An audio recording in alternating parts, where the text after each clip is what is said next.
hip-hop discussion about the most technically gifted rappers is incomplete if Big Pun's name is not mentioned. Alongside the likes of Kool G Rap, Pun used parts of speech, literary devices, and advanced rap techniques at the highest level in his lyrics. He was one of the best to put words together, but unfortunately, he died at a young age. Regardless of that, he's often cited as one of the greatest rappers to have ever lived.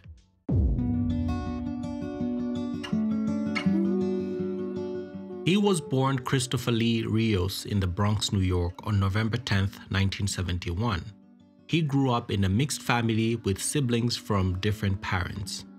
He was always writing, and he would come into the house and say rhymes, which it was hip-hop at the time, but I had never heard of it. I didn't know what he was rambling. He would come in the house and go, hip-hop, a hip to the hip-hop, and I was like, what are you saying? You know, I'd go hit him in the face. What are you saying? You know, what are you talking about? He would start writing and you know, and play music and sing along with it and turn off the volume and make his own words to the rhymes. And I knew he was going to be someone very special.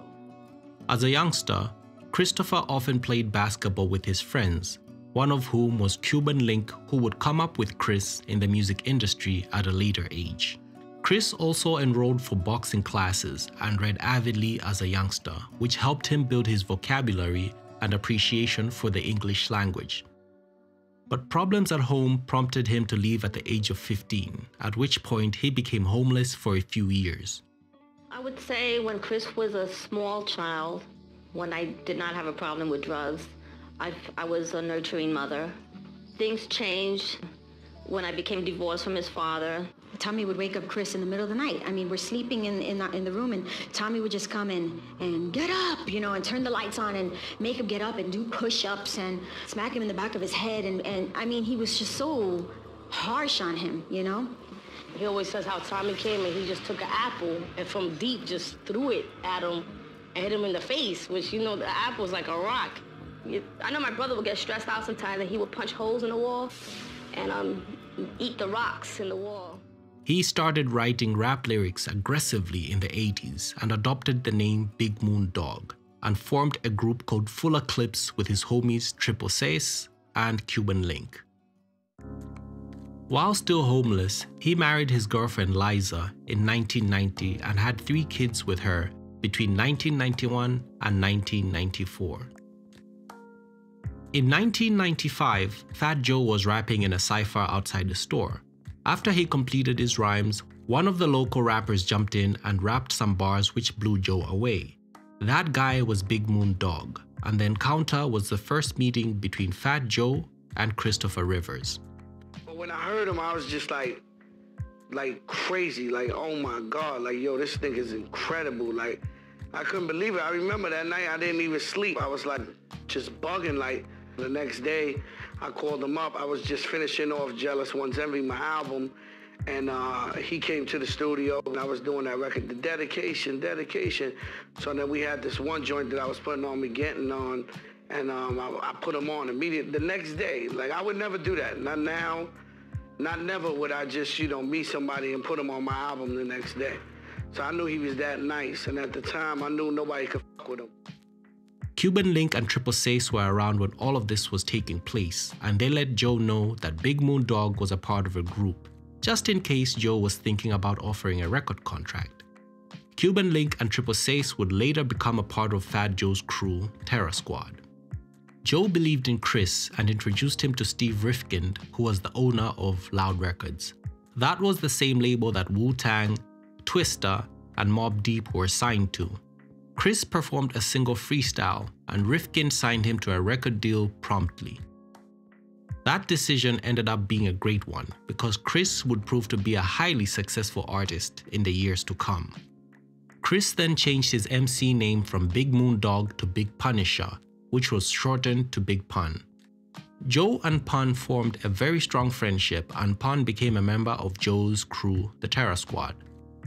Pun's first break came when he featured on Joe's song Watch Out, which appeared on Joe's 1995 albums Jealous One's Envy. The following years, in 1996 and 97, Pun featured on various singles including Off the Books, which is one of the more popular songs by the Beatnuts. He also recorded his song You Ain't a Killer, which was included on the Soul in the Hole film soundtrack. That soundtrack album was released by Loud Records and featured a number of artists on its roster, including M.O.P., Wu-Tang Clan, Mobb Deep, Exhibit, and Cellar Dwellers. At this time, Big Pun's name had a crazy buzz, and in March of 1998, he released his single, Still Not a Player, which proved to be successful critically and commercially. It paved the way for his debut album titled Capital Punishment, which was released a month later that same year. That album sold 1 million copies in the US, which made Pun the first solo Latino rapper to reach platinum status. It was nominated for the Grammy Award for the Best Rap Album, but lost to Jay-Z's Volume 2 Hard Knock Life, which is also Hov's best-selling album to date. Pun's music had a raw street quality to it, but also featured enough polish to appeal to the masses. His lyrical and technical dexterity with words was front and center in the music, and for that reason, he often appeared on many greatest rappers lists, and he's one of my personal favorites. Now, to understand why he's often praised for his lyrical and rapping skill, you have to analyze his writing and delivery technique. He went beyond basic rhymes and had very complex, advanced, and dense rhymes. Let's take a look at some of the techniques he used in his raps.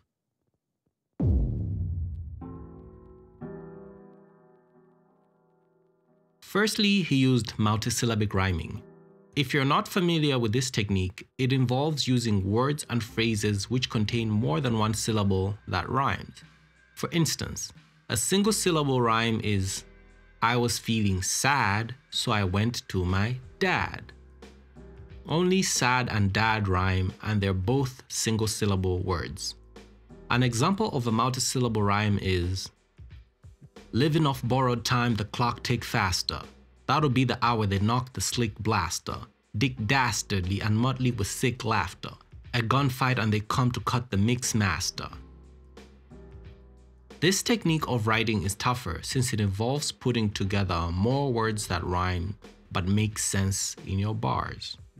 It's also used by other rappers such as Eminem, Chino XL, and Tech-9, to mention a few. Secondly, Pun used a lot of alliteration. This technique involves using use of repeated consonant sounds in two or more neighboring words or syllables. For instance, Peter Piper picked a peck of pickled peppers. A peck of pickled peppers Peter Piper picked. As you can hear, the P is repeated in the neighboring words. Thirdly, Pun employed internal rhyme. This technique involves putting words and phrases that rhyme on the inside of a sentence or bar, as opposed to only making the last words rhyme.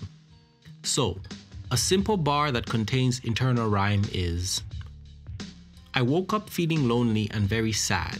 I took my phone and sent a text to my dad. Now, bars that contain an internal rhyme are as follows. I was the luckiest man on earth, my wisdom was worth any purse, but had a curse that hurt worse than giving birth. As you can see, some of the words on the inside of the bars rhyme. This adds an element of complexity to the flow that sounds really, really dope.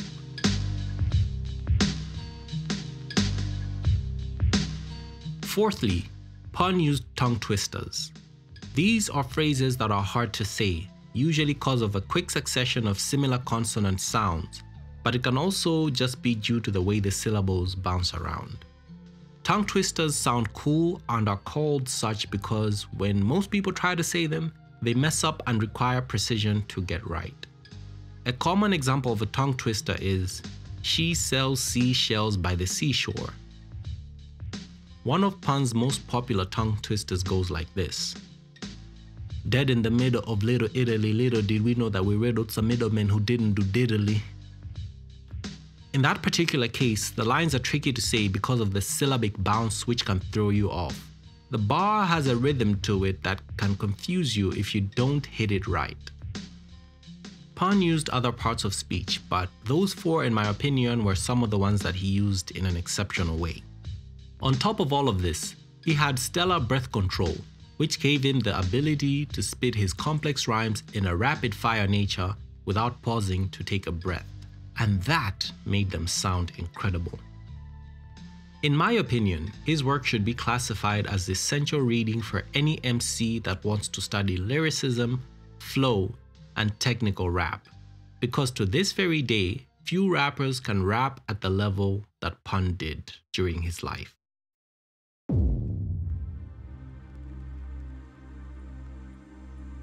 As Pun's career progressed, he wrote more and more. He helped write a chunk of the Terror Squad album, which came out in 1999. According to Cuban Link and Gilly, Pun also helped write Joe's album Don Cartagena, although Joe denies that anyone has written for him. Joe said he spent a lot of time being mentored by Pun on how to write better songs, how to put words together, and so on. So your guess is as good as mine as to what the truth is. Does it matter? That's up to you to decide. Pun's star continued to rise after dropping Capital Punishment, and he featured on more songs with Fat Joe, Brandy, Onyx, Heavy D, Mac 10, Pete Rock, and a then relatively unknown Jennifer Lopez.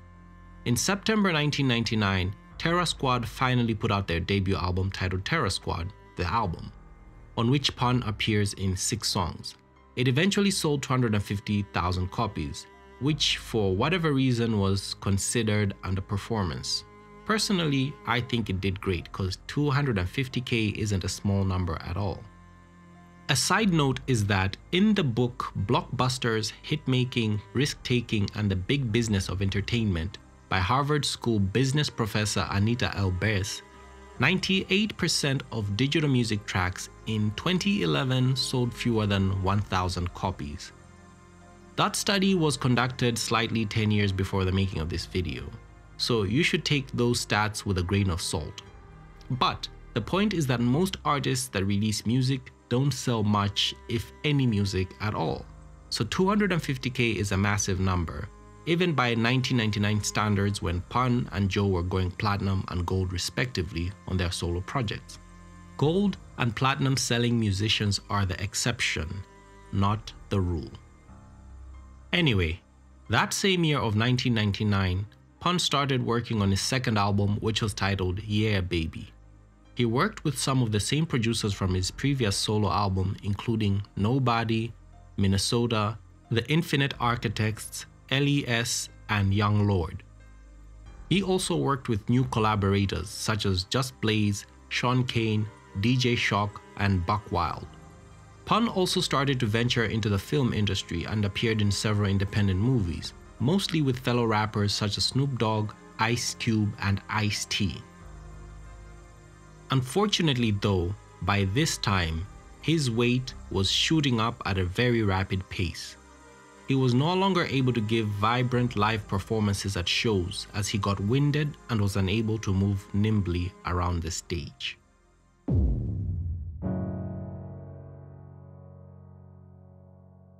He had a dark side to him.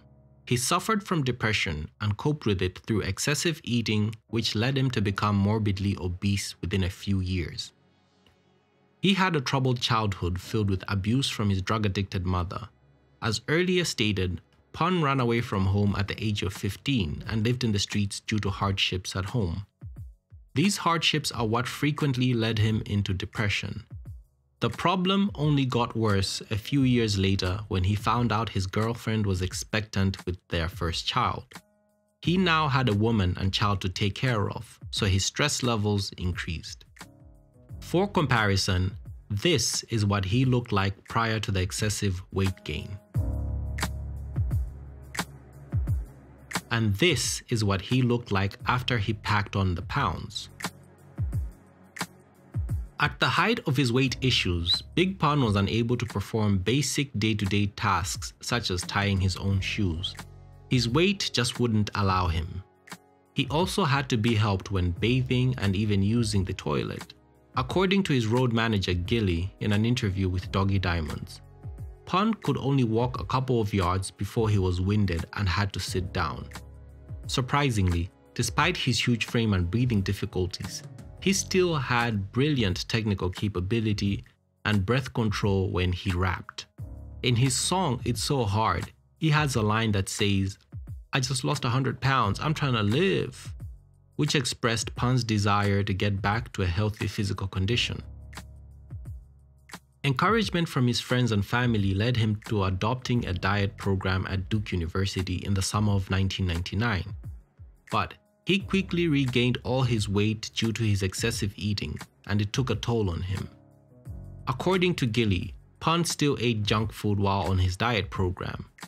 The junk food was sent to him through people he knew. Like when he was going to Duke University to the Fat Farm, I found out later on through some very, very credible people that, you know, he was asking, you know, certain people, and we'll get the names if you want to, I don't get, but, you know, he was telling them, yo, send me boxes of this and that, and they would send it, you know what I mean? So Food? Yeah, junk food and shit like that. So, you know, and I found out that through some real credible people, you know what I'm saying? So. Another problem is that his weight gave him narcolepsy, a condition whereby he suddenly got drowsy and fell asleep at pretty much any time of the day. There were plans to perform a weight loss surgery on him, but that ultimately never happened. Asked him to do so many different things, so many different theories, and liposuction and things like that. He was like, I'm a gangster. You know, we don't do that. I don't want no scars. He would say funny jokes like, I don't want no scars on my body. But you know, he got stab wounds and guts out. You don't want no war. You don't want no scars on your body, but you got more war wounds than everybody we know. Another dark part of Pun's life was his relationship with his wife, Liza Rios, with whom he often got into physical fights. She mentioned that these fights started while they were still teenagers and continued until Pun's last days. The first time I got pushed was before we got married. I remember when we went to get our marriage license, I had a black eye. And I'm like, you know, there's something wrong with this. But then I'm also having a child. I felt like, you know, I made my bed, I'm laying in it. Some of the violence allegedly took place in front of their kids, and he would apologize for it, but he would still do it again. There's actually video footage which shows him hitting her with a gun. There was always guns in our house all the time. And he was looking for this Mac-10. It was usually under the pillow. I retrieved the gun and I give it to him. And right there on the video, you see this pistol with me. He hit me across the face. I was like, oh my God. I thought my eye popped out.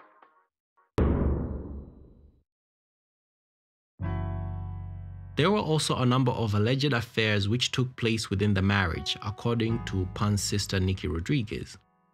I believe you also said that Pun's wife slept with his brother, cheated on Pun with his brother in their house? Yeah, in their house. When she called me in '98 to tell me, I was like, you know, what? You know, it was a joke, but at the same time, I'm like, okay, I do remember she told me. She told me, and I'll take a lie detector test for that too. Anyway, he was scheduled to appear on Saturday Night Live with Fat Joe and Jennifer Lopez on February 5th, 2000, but he was unable to make it due to his worsening physical condition. 2 days later, he experienced trouble breathing and collapsed. By the time paramedics arrived, it was too late. Pun was gone. He was pronounced dead upon his arrival at the local hospital. The cause of death was heart and respiratory failure. He was 28 years old.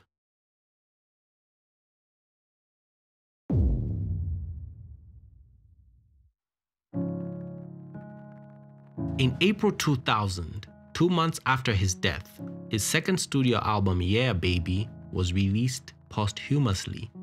It was certified platinum for shipping over 1 million copies in the United States. On that album, Pun was a little less street and a little more playful. This approach was intentional, as he was hoping to reach a wider audience than Capital Punishment, which was a very street-oriented and gritty album.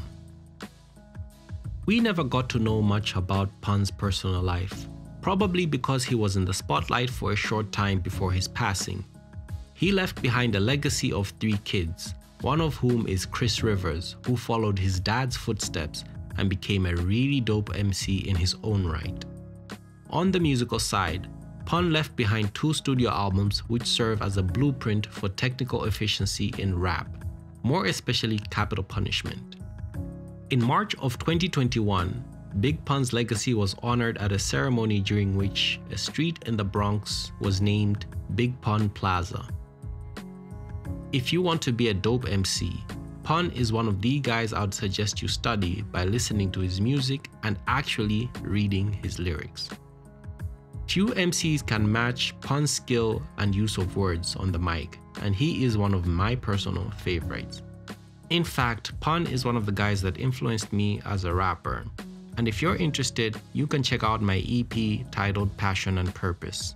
The link is in the description. The memory of time, the memory of time. Throughout the sadness and the stress, we suppress the pain and regret, but we cannot suppress. A broken heart is a torn limb, it may heal, but it's never the same again as time reveals. So we cover up the pain with different apparel, but our pain is sewn way down deep in our marrow, carried on from one episode to next episode. In times of volatility, the heart may explode. The past resurfacing and tarnishing things that have nothing to do with now, but pain is king, ruling over hearts and minds. Atrocities done for the loss of woman, man, daughter or son, never letting go as you watch the pain destroy the facts of life that can't be escaped by girl or boy. Don't get me wrong, I'm not saying that there's honor in suffering, but it's hard to see the light when darkness is hovering above your head and your heart ain't sublime. All you can see is the past, yeah, the memory of time, the memory of time.